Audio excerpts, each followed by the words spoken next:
Kalau misalnya berbicara mengenai manusia baru, Mister mau bertanya, siapa yang tahu apa yang dimaksud dengan manusia baru? Manusia yang telah bertobat. Oke, good. Ada yang lain? You? Manusia yang suka berdamai, kata Enzo. Manusia yang hidupnya telah berubah. Jeremy apa? Sama kayak dari Ada yang lain? Manusia yang sudah bersandar kepada Tuhan. Ya, good. Yang telah berubah. Ya. Ada lagi? Oke, kita akan lihat ya. Saya mikir. Sip. Oke. Kita akan lihat manusia baru itu ternyata itu adalah perkataan Alkitab. Jadi itu bukan dibuat-buat, kalimat itu tuh atau kata manusia baru itu bukan ciptaannya siapa. Bukan dibuat-buat oleh manusia, tapi Alkitab itu pernah mengatakan demikian. Bahwa ada yang namanya manusia baru, lalu dia memberitahu kita kriterianya itu seperti apa, orang-orang manusia baru itu seperti apa. Oke, nah coba kita buka Alkitab dulu. Semuanya bawa Alkitab apa enggak nih? enggak. HP ada? Alkitabnya hilang. Bentar, Alkitabnya habis. Sebentar. Kita baca ayat Alkitab ini pada 3 ayat, Virtual intelijen. 4 ayat. Nggak ada loh Mr. Million. Ayat 16 sampai 19. Para muka. Ayo coba buka. Korintus. Oke, ayat 16 dibaca. Terus ayat 5, 16. Oke. 16 sampai 19. Ayat 16 dibaca oleh Nathan. Ayat 17 Marvel. Ayat 18 Rio. Jeremy. Oke. Ayat 19 Jeffrey. Mister sama Dewi izin ke toilet. Ya, silakan. Oke. Kamu mau baca? Jeremy tadi ayat 18 ya, Mister. Dia pakai tisu. Mister izin ambil air. Caranya jangan tebal begini. Segini. Kalau tebal malah berat telingamu segini.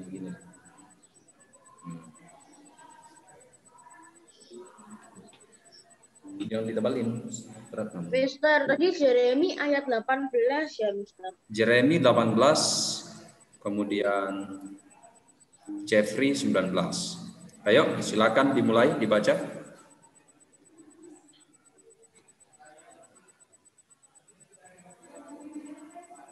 Nathan.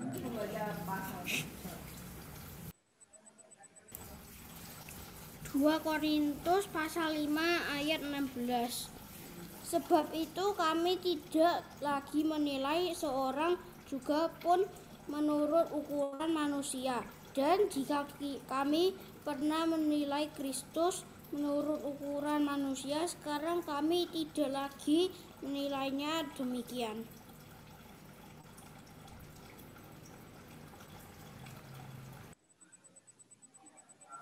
Tujuh belas tadi siapa?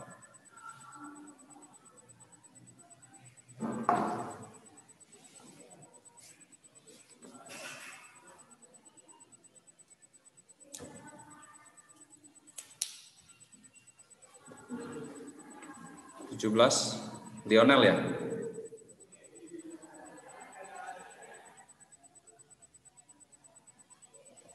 Oh, Marvelous. Nomor 16 aku, Mister. Kamu 17. Aku 17, Mister. Ya.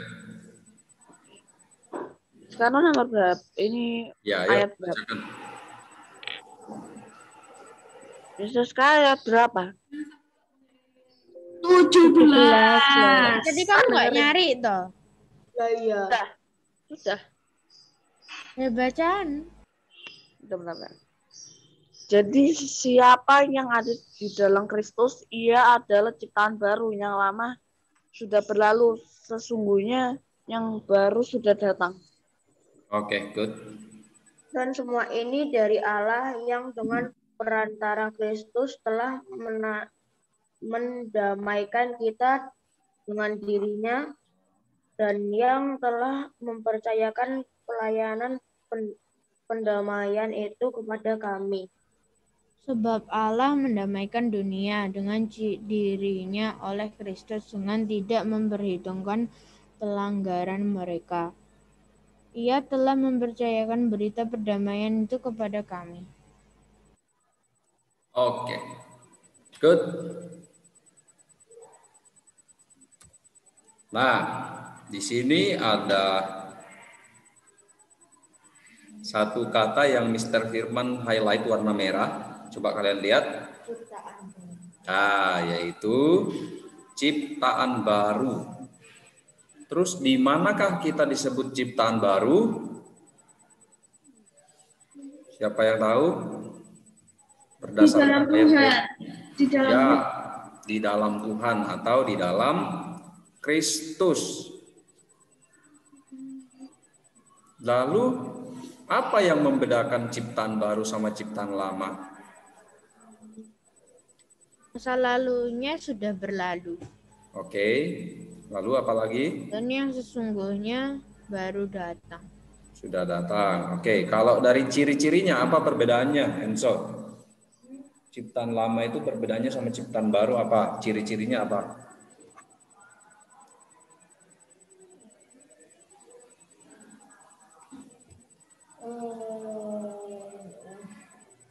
Atau tindakannya apa yang bisa kelihatan?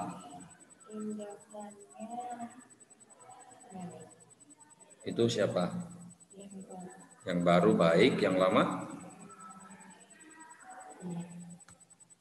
Oke. Coba siapa yang mau coba kasih komentarnya? Coba sebutkan perbedaan ciri-cirinya. Perilakunya tidak seperti yang dulu. Oke, kalau yang dulu bagaimana? Lebih buruk dan sekarang diperbaiki jadi lebih bagus. Oke, coba yang lain minta tolong berikan Mr. Firman contoh detail-detailnya. Coba, itu kan Jeffrey sudah berikan kopnya. Coba yang lain kasih detail-detailnya dalam aspek apa saja. yang baru telah mempercayakan layanan perdamaian itu kepada kami. Ini paling itu. Oke, ini kalau melihat ayat Alkitab ini. Coba kira-kira, kan kalau manusia baru itu kan kalau di judulnya itu kan suka berdamai. Berarti kalau manusia lama apa dong? Dia suka berdamai, suka tawuran. Suka tawuran. Enggak selamanya begitu ya. Oke, mari kita coba lihat ya, anak-anak ya, mari kita coba lihat kira-kira kalau kita jumpai dalam kehidupan sehari-hari apa ya perbedaannya ya? Pasti ada perbedaannya. Tapi sebelum ke sana, kita lihat dulu ada satu ayat Alkitab lagi. Coba Milinka coba bacakan ini. Ya, Mister. Coba bacakan yang ini. Dan mengenakan manusia baru yang telah diciptakan menurut kehendak Allah di dalam kebenaran dan kekudusan yang sesungguhnya.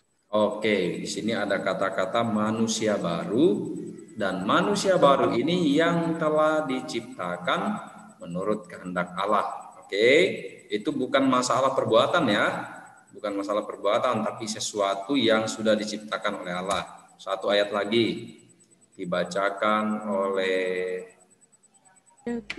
Rishal. Ini Rishal coba dibaca. Berbahagialah orang yang membawa damai karena mereka akan disebut anak-anak Allah. Oke. Tadi di sini diciptakan menurut kehendak Allah, atau kalau boleh diubah kata-katanya itu lahir dari Allah. Oke, manusia baru itu lahir dari Allah. Kalian boleh catat itu ya. Manusia baru itu lahir dari Allah, bukan julukannya manusia. tapi lahir dari Allah. Karena dia lahir dari Allah, maka dia adalah anak-anak Allah. Oke, ini anak-anak Allah. Karena dia lahir dari Allah. Lalu tindakannya seperti apa? Ini ada warna merah nih, membawa damai. Oke, makanya kan judulnya manusia baru itu suka berdamai. Jadi dia sebelum melakukan apapun kan yang dulu itu tidak berdoa, sekarang berdoa gitu. Ya. Oke. Mister tadi orang yang apa? Hah? Manusia baru itu lahir dari Allah, maka dia adalah anak-anak Allah. Nah, karena dia adalah anak-anak Allah ya ini, dia suka membawa damai. Membawa damai itu maksudnya kemanapun dia pergi tidak ada masalah. Entah itu dia di rumah, entah itu dimanapun selalu tidak ada masalah. Dia membawa damai. Disebut anak-anak Allah ya? Iya ini loh anak-anak Allah, disebut anak-anak Allah. Oke. Nah sekarang mari kita temukan kira-kira apa nih yang bisa kita ketahui kalau disebut manusia baru itu seperti apa. Yang pertama, manusia yang sudah bertobat. Nah, ini jawabannya Dario tadi. Oke. Kalau kalian mau mencatat sekarang boleh, sambil Mr. Firman jelaskan boleh dicatat poin-poinnya. Manusia baru itu yang pertama, manusia yang sudah bertobat. Oke. Bertobat itu maksudnya apa sih, Mister? Ada yang tahu? Bantu jelaskan bertobat itu apa? Tobat itu dari jahat menjadi baik. Oke. Berputar 180 derajat dari kehidupannya. Oke. Berpaling hidup kepada Allah. Ya, siapa itu berbalik hidup kepada Allah? Jeffrey. Oke. Nah, jadi bertobat itu yang paling pas itu kalau kita mengartikan adalah berbalik kepada Allah. Apa yang berbalik? Yaitu pikirannya. Mister mau nulis yang tadi. Kenapa? Menulis yang tadi, yang manusia baru itu dari Tuhan. Oh, manusia baru itu lahir dari Allah sehingga dia disebut anak-anak Allah. Maka kehidupannya itu adalah suka berdamai. Dia pasti suka berdamai. Atau pembawa damai. Pembawa damai itu maksudnya apa? Ya kemanapun dia pergi, ini kalian boleh catat ya, ini penting. Pembawa damai itu artinya kemanapun dia pergi, entah di rumah, entah di sekolah, entah sama temannya, ya tidak pernah berantem, tidak pernah ada masalah, selalu damai. Bahkan dia bisa membantu dua orang yang bertengkar itu bisa berdamai. Nah, itu nanti kita lihat. Ada contohnya, ada dua orang contohnya di dalam Alkitab. Kalau di sekolah mustahil. Ya bisa saja kalau dipelajari. Bertengkarnya gede. Bisa saja, kenapa tidak?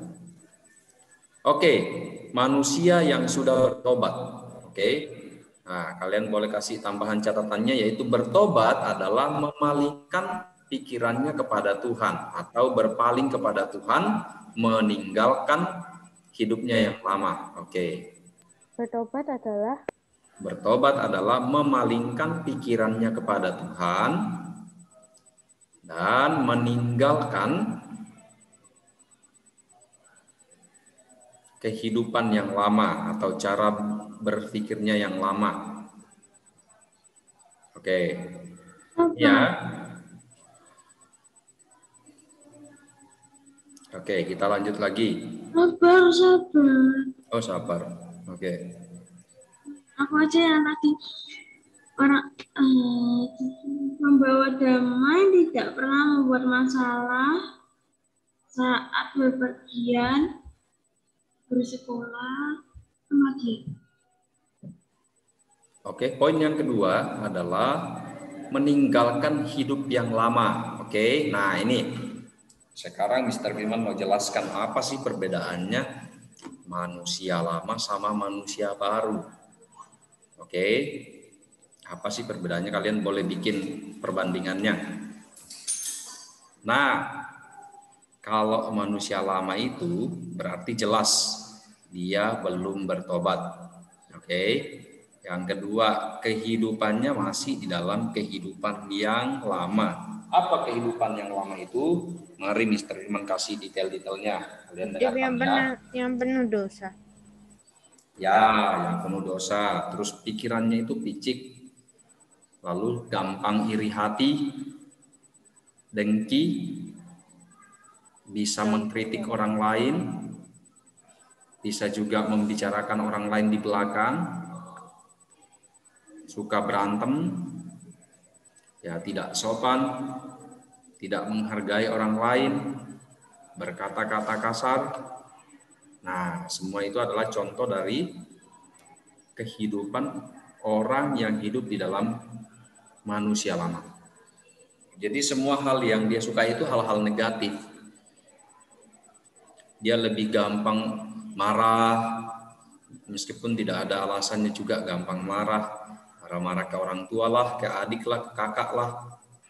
Nah, itu ciri-cirinya orang yang hidup sebagai manusia lama. Manusia lama itu artinya apa? Manusia yang waktu itu diciptakan oleh Tuhan, yang lahir secara fisik itu loh. Kita lahir dari ibu kita itu, kita masih manusia lama itu.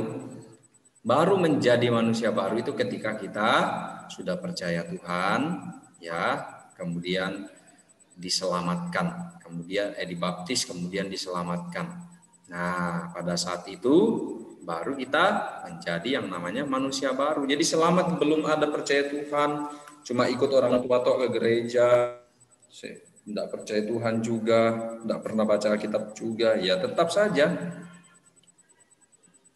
Yang manusia lama itu belum bertobat, masih di kehidupan.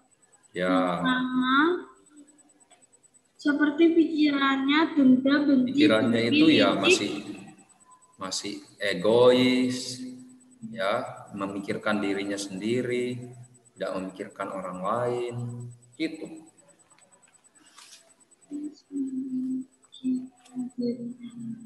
Lalu meninggalkan hidup yang lama. Oke, jadi cara hidupnya itu berubah, cara berpikirnya juga berubah. Yang ketiga, manusia baru itu hidup sesuai dengan kehendak Allah. Apa kehendak Allah itu?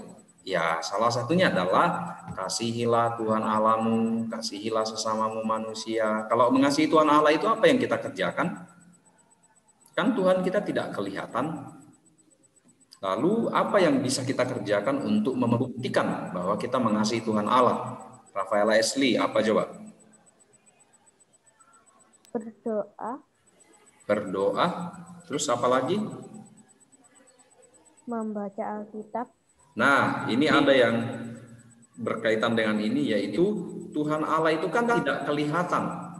Tetapi Dia itu berbicara kepada manusia itu lewat firman Tuhan. Atau kamu boleh mengenal Tuhanmu itu melalui membaca firman Tuhan. Nah, itu caranya kita untuk mengetahui kehendak Tuhan dan hidup sesuai dengan kehendak Tuhan. Jadi kalau disingkat ya membaca Alkitab. Tuhan menghendaki kita membaca Alkitab supaya kita mengenal Tuhan, mengenal kebenaran. Oke. Satu poin terakhir lagi yaitu suka berdamai. Ini jelas ya, pasti suka berdamai. Ya, kemanapun dia pergi, pasti dia suka berdamai. Dia tidak akan suka memicu atau memulai pertengkaran. Ya, bahkan ketika ada orang yang mulai kasar-kasar, mungkin dia akan menegur, memberitahu, tidak boleh demikian, atau harus lebih baik. Itu ciri-cirinya manusia baru. Ya. Jadi akan menjadi berkat bagi banyak orang. Oke. Sekarang bagaimana kehidupannya secara praktis ya? Kalau tadi itu kan kayak ciri-cirinya seperti apa? Nah, coba kita lihat kehidupannya secara praktis ketika dia ada sama orang lain seperti apa manusia baru itu. Oke. Nah, ini sesuai dengan yang Matius pasal 5 ayat 9 tadi, yaitu membawa damai. Oke, ini adalah ciri-cirinya, membawa damai. Dia akan selalu membawa damai.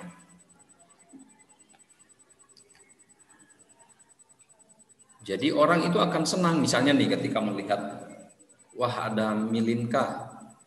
Teman-temannya itu akan berkumpul, akan dekat-dekat sama dia karena dia baik, dia tidak pernah memulai pertengkaran. Itu membawa damai namanya. Jadi dicari-cari sama orang. Ya jangan sampai berlawanan, misalnya si A misalnya baru juga datang semua pada kabur. Kenapa? Karena ya itu suka berantem lah, suka egois lah, makanya orang tidak suka. Nah itu kan tidak membawa damai namanya, itu membawa masalah. Jadi orang pergi tidak suka sama kita. Oke. Lalu detail-detailnya seperti apa ini? Nah, oke. Caranya kita menjadi pembawa damai, ya, atau memiliki kehidupan sebagai manusia baru. Supaya kita ini bisa menampilkan itu, caranya bagaimana? Pertama, harus belajar mengalah. Oke, jangan ngotot. Harus belajar mengalah. Jadi kalau ada sesuatu yang diperdebatkan, yang diperbincangkan, ya belajar. Oh iya sudah, saya mengikuti kamu dulu. Tidak apa-apa. Yang kedua apa? Belajar merendahkan diri, tidak sombong. Ini apa namanya? Berlawanan dengan yang C. B itu berlawanan dengan yang C. Tidak sombong, tidak membangga-banggakan diri. Saya bisa, kamu tidak. Saya seperti ini, ya akhirnya sombong, berbicara pun sombong. Maka kita harus merendahkan diri dan tidak menjadi merendahkan diri itu apa? Merendahkan diri itu jadi dia ngerti, dia tahu banyak hal, tapi dia tidak mau seakan-akan dia semua yang tahu, orang lain tidak tahu. Jadi dia belajar, oh ya saya juga belajar sama seperti kamu. Dan tidak banyak ngomong, tidak banyak komentar kalau orang yang merendahkan diri itu. Dia lebih banyak ya oke. Kecuali kalau diminta saran, berdiskusi ya kan beda. Tapi tidak banyak apa ya namanya, tidak banyak berargumen. Oke. Nah kemudian yang D, tidak membela diri. Membela diri itu maksudnya apa? Membela diri itu tidak mau disalahkan. Jadi kalau melakukan kesalahannya berusaha supaya sepertinya benar terus. Atau misalnya ada permasalahan ya dia pengennya menang sendiri gitu. Membela diri juga harus ditangkap penjahat, masa diam doang? Kenapa? Kalau misalkan ditangkap penjahat, masa diam doang kan harus? Oh ya itu kan beda, itu beda kasusnya. Pasrah. Ya beda kasusnya, harus dilihat konteksnya ya. Tidak membela diri itu maksudnya gimana? Kalau ada satu perbincangan, ada satu pertengkaran ataupun kalian sedang berargumentasi, berusaha untuk menghindar dari situ. Artinya tidak ngotot-ngotot terus. Kan biasanya kalau ngotot terus tidak ada jalan keluarnya. Maka belajar minta maaf saja. Ya sudah, kalau begitu saya minta maaf. Jadi tidak dilanjutkan. Orang yang tidak membela diri pasti sering-sering minta maaf. Meskipun kadang-kadang orang yang bersalah tapi dia mau belajar minta maaf.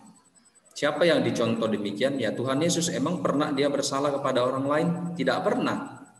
Tapi dia bilang gini, Tuhan ampunilah mereka, Bapa ampunilah mereka, karena mereka tidak tahu apa yang mereka perbuat. Maksudnya apa? Ya maksudnya dia tidak membela diri, dia malah mendoakan orang yang bersalah itu. Harusnya kan dia kok komentar dong, harusnya dia kan berargumen. Saya salah apa kok kamu siksa saya, kamu tangkap saya. Tapi Tuhan Yesus tidak begitu. Dia memberikan contoh. Kemudian tidak egois. Egois ini apa? Ego itu kan diri. Saya. Nah, tidak egois artinya tidak memikirkan dirinya sendiri. Memikirkan orang lain. Kayak apa-apa itu kayak pengennya dia terus, dia sendiri. Ya, tidak mau melihat temannya, tidak mau mempedulikan ada temannya yang kesusahan, ya sudahlah, urus sendirilah.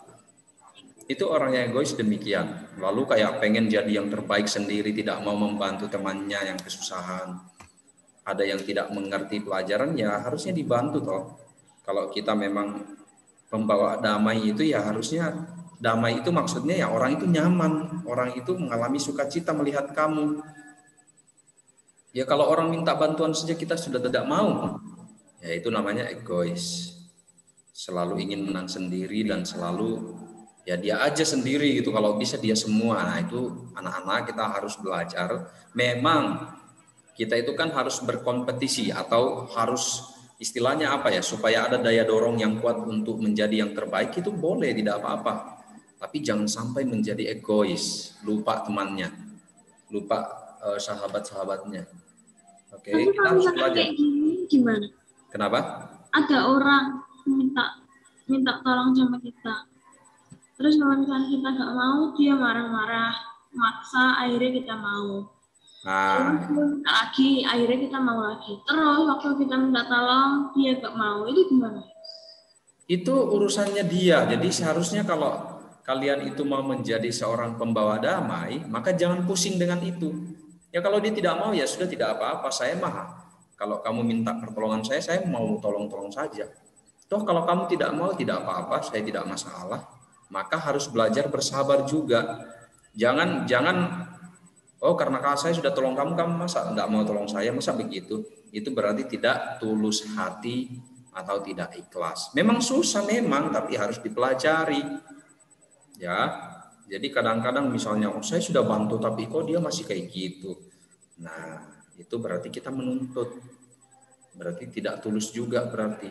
Nah, oke, yang F, menghindari pertengkaran. Nah, ini kalau temannya sudah mulai ngomongnya kok sudah mulai ngegas gitu, sudah mulai tinggi, nah kita berusaha meredam.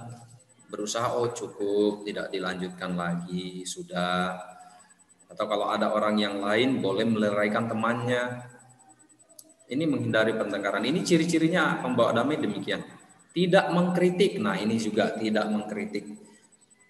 Mengkritik itu ya. Mengkritik itu ngompor itu. Mengkritik itu negatif. Ya. Menceritakan orang lain, menceritakan kekurangan dan lain-lain kepada orang lain lagi. Kalau yang positifnya itu adalah memberi masukan. Nah, itu hampir mirip tapi itu lebih positif. Memberi masukan. Kalau mengkritik itu ya cuma kayak ngasih list. Ya kamu loh begini, ini lo salah, ini loh. Nah, itu mengkritik namanya. Karena dia merasa paling benar. Tapi kalau memberi masukan beda. Dia akan ngomong baik-baik, misalnya Jonathan salah. Nah, Mr. Firman telepon atau ngomong baik-baik. Jonathan kayaknya harusnya begini deh yang bagus, harusnya seperti ini deh. Nah, itu namanya memberi masukan. Tapi kalau mengkritik, wah kok kamu begini, kok ini salah loh, ini ya. Habis itu diceritakan ke orang lain. Itu namanya mengkritik. Nah, itu tidak wajar, anak-anak itu tidak boleh. Kalau sudah kita mempraktekkan ini, A sampai G ini, maka kita akan disebut pembawa damai. Atau itu adalah anak-anak Allah, ciri-cirinya anak-anak Allah. Belajar mengalah, enggak. Rendahkan diri, enggak sombong ya, enggak sih. Ya enggak apa-apa, ini kan proses yang dipelajari. Enggak egois banget. Ini dari pendengar juga tangkar, yuk lapangan sebelah besar ini. Ini kan bukan berarti kalau sudah dibaca begini lalu langsung kalian melis, oh ini saya apa bukan ya? Bukan, ini untuk dipelajari, ini untuk latihan. Jadi setiap hari dilatih bagaimana caranya tidak egois, tidak membelah diri, bagaimana caranya menghindari pertengkaran itu kan pelajaran yang terus-menerus sampai kalian besar nanti. Oke, mari kita lihat yang lain. Contoh pendamai di dalam Alkitab. Atau orang-orang yang membawa damai atau menjadi pendamai bagi orang lain. Mari kita lihat, ini dia. Tuhan Yesus itu, dari mana kita tahu bahwa dia itu contoh pendamai? Yaitu orang-orang Yahudi itu kan benci sama dia. Ya, kalau kalian ingat ya, setiap kali dia pergi ke satu tempat, orang-orang Yahudi itu datang, dia nyerang dengan berbagai pertanyaan, terus kayak menyalahkan Tuhan terus. Lalu apa yang dia lakukan? Dia tidak membalas, dia cuma memakai firman Tuhan saja. Kemudian dari mana kita lihat bahwa dia pendamai? Yaitu dia mendamaikan manusia dengan Allah. Kalian tahu enggak? Waktu manusia jatuh ke dalam dosa, itu kan manusia berarti bermusuhan dengan Allah toh? Ya, bermusuhan dengan Allah. Ada di pihaknya iblis waktu itu. Lalu Tuhan Yesus itu mati.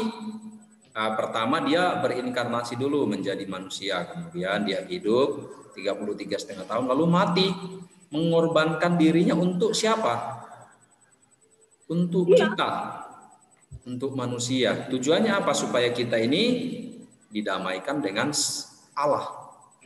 Ya dulu kan bermusuhan, tapi kalau sudah diampuni begitu, sudah bertobat, maka kita didamaikan dengan Allah. Nah, inilah apa yang Tuhan Yesus kerjakan. Oke, yang kedua, Rasul Paulus menjadi alat pendamai antara Filemon dan Onesimus. Siapa yang tahu ceritanya Filemon sama Onesimus?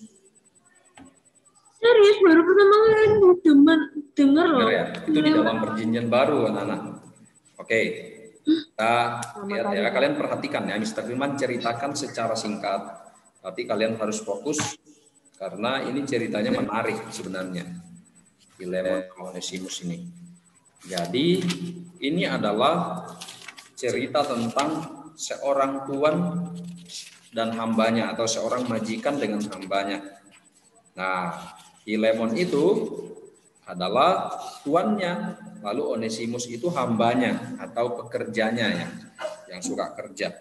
Nah, pada waktu itu Onesimus itu ketahuan mencuri, mengambil barang-barang di tempat pekerjaannya itu tanpa sepengetahuan bosnya, tanpa sepengetahuan si Filemon itu. Lalu ada yang melaporkan, akhirnya dia disuruh pergi. Ya, dia diusir. Nah, awalnya dia itu bekerja dengan baik, tapi dia melakukan sebuah pencurian di rumahnya Filemon tuannya. Nah, ini kan tidak baik toh. Ya, akhirnya Filemon itu tidak suka, lalu dia pergi. Nah, perjalanan perginya si Onesimus ini ketemulah sama si Rasul Paulus. Lalu Rasul Paulus ini memberitakan kebenaran, memberitakan Injil kepadanya, diajari tentang firman Tuhan. Lalu dia bertobat.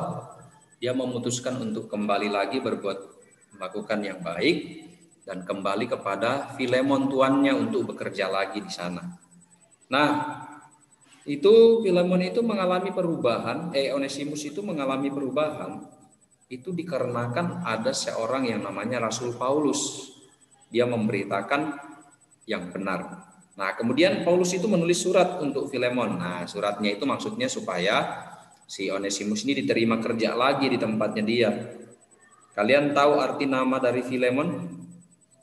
Arti nama dari Filemon itu adalah yang baik atau yang sopan, yang patut dikasihi. Wah, namanya bagus loh, Filemon itu. Jadi Paulus itu nulis surat ke dia dan dia memberi arti itu. Karena memang Filemon ini seorang yang cukup baik, dia sangat terkenal baik, sehingga dia patut diteladani. Nah, bahkan arti namanya nih adalah yang baik atau yang sopan, yang patut dikasihi. Ya, kalian ingat-ingat ya, itu arti dari namanya seorang yang bernama Filemon. Artinya apa sopan? Arti kata Filemon sopan? Ya, dia baik, dia sopan, dan patut dikasihi. Itu Filemon. Jadi surat itu berisi permohonan kepada Filemon. Si Rasul Paulus itu tulis. Patut diapain, Sir? Patut dikasihi. Dikasih. Oke. Nah, jadi dia minta belas kasihan. Baik, patut dikasih sama apa, Mister? Sopan. Nah, jadi meskipun waktu itu, ya kalau kita ingat-ingat kan berarti kan Onesimus itu kan harusnya dihukum toh, kan mencuri toh. Tapi ya, puji Tuhan ya, itu tidak dihukum. Karena ada Rasul Paulus yang menganggap ya Filemon itu seperti anakku, saya mau mendamaikan denganmu. Akhirnya berdamai. Berdamai dengan si siapa? Si Filemon.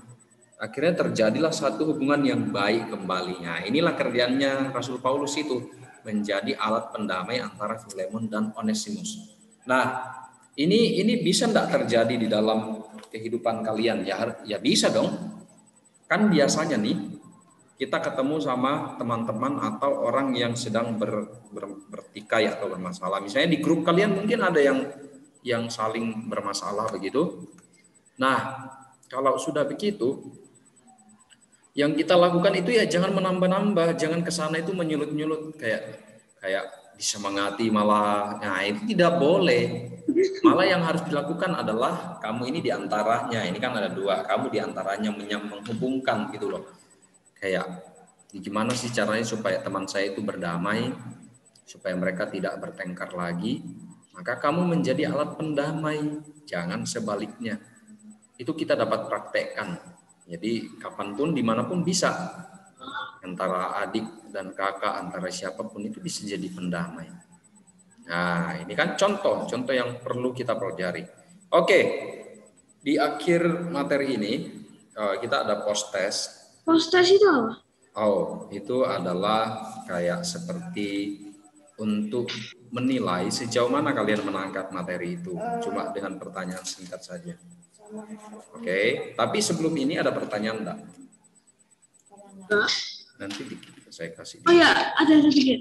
Nah, kalau misalkan ada teman yang kalau sudah salah malah marah, ngejek-ngejek, getak-getak, ngomongnya ngegas, berkata-kata kasar, dan perilakunya juga mantap, itu gimana? Ya, oke. Kacangin aja. Orang yang seperti itu mungkin saja dia memang lagi emosinya tinggi. Jadi apa yang dia perlukan bukan jawaban kamu, tapi yang dia perlukan adalah kamu diam saja. Ya, jadi tidak usah banyak berkata-kata, karena semakin banyak berkata-kata maka dia akan semakin semangat untuk melakukan apa yang dia ingin lakukan. Nah, itu kan tidak baik. Maka berusahalah diam. Tidak semangat. Geger. Ya. Tapi rasanya geger. Ya itu memang begitu, mana tidak enak memang. Tapi kan itu pelajaran buat kita semua. Kamu mau menjadi seorang yang membawa damai atau mau menjadi orang yang menang sendiri, berusaha menjadi menang, akhirnya bertengkar terus, enggak selesai-selesai. Jadi karena itu kalau melihat orang yang begitu, diam saja, diam. Iakan saja, oke, ya nanti selesai juga dia pergi kok. Habis itu paling dia yang minta maaf. Kalau dia sudah merasa, oh iya ya, kok saya sudah kasar nih bicara, nanti paling minta maaf dia. Nah, kalau kamu balas ya kamu yang kalah sebenarnya kalau dibalas. Itu percuma namanya. Yang gagal malah kita. Kalau dibalas, bukannya puas menang, bukan, salah.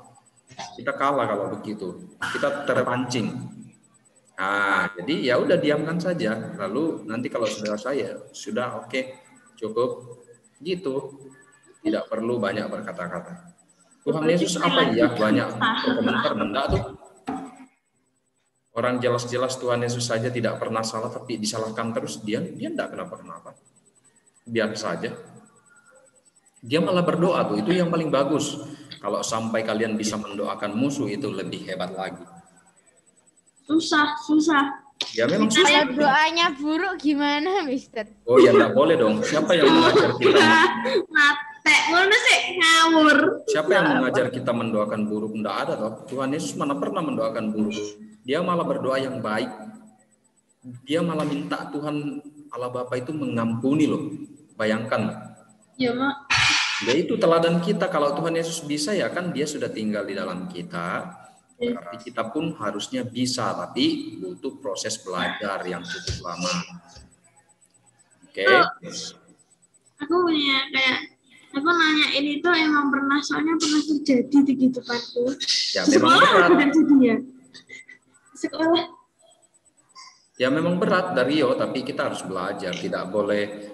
Pertanyaannya mana, Mister? Waktunya sudah mau habis. Oh, saya akan kirim itu. Kalian itu adalah tugas untuk dikerjakan. Kumpulnya berapa itu? Kapan kumpulinnya terakhir? Ya, mulainya nanti sore, nanti jam 7 malam. Ya. Itu sampai minggu depan. Minggu depan kita bahas. Cuma 2 soal, singkat aja. Minggu depan kita bahas sama-sama. Tapi saya akan lihat dulu, kalian kirim dulu, saya akan lihat jawabannya. Karena itu tugas, jadi ada nilainya masing-masing.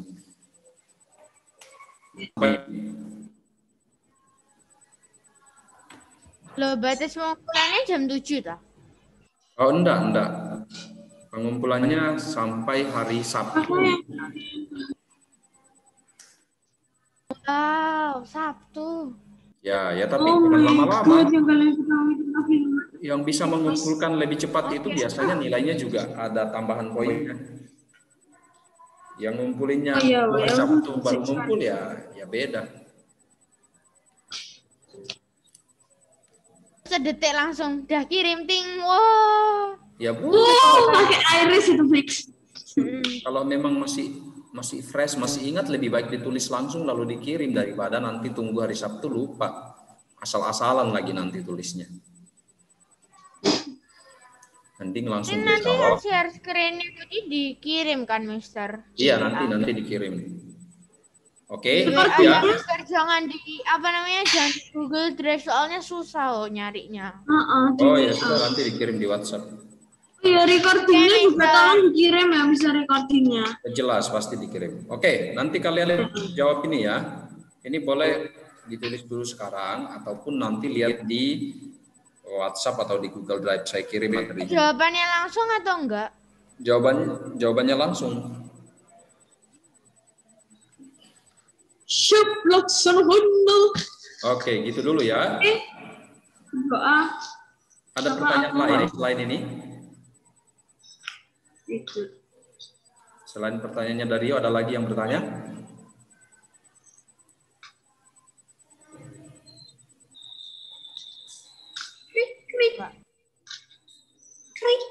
Jam 45, Mister, sudah habis. Oke. Doa dulu, Kalau please. tidak ada yang bertanya, kita akhiri kelas kita siang hari ini. Ya, kita belajar menjadi seorang pembawa damai. Ya, seorang manusia baru itu orang yang membawa damai kemanapun ia pergi. Oke, sekarang untuk menutup kelasnya, saya minta Jeffrey untuk berdoa. Kan udah tak tebak, bener. Ya dah. Makanya jangan sok-sokan. Yang lain di mute dulu yuk. Jeffrey Mari berdoa. kita berdoa. Ya Tuhan, terima kasih untuk pelajaran hari ini. Semoga pelajaran hari ini kita dapat memasukkannya ke dalam otak kita dan mengingatnya dan memahaminya. Terima kasih Tuhan, haleluya, amin. Amin, thank you Jeffrey. Gak tahu ngomong apa lagi. Terima kasih, Mister. Ya, Terima kasih, Mister. Thank you, Mister. Thank you, Mister. Berhati ya. Nanti dikerjakan tugasnya langsung ya.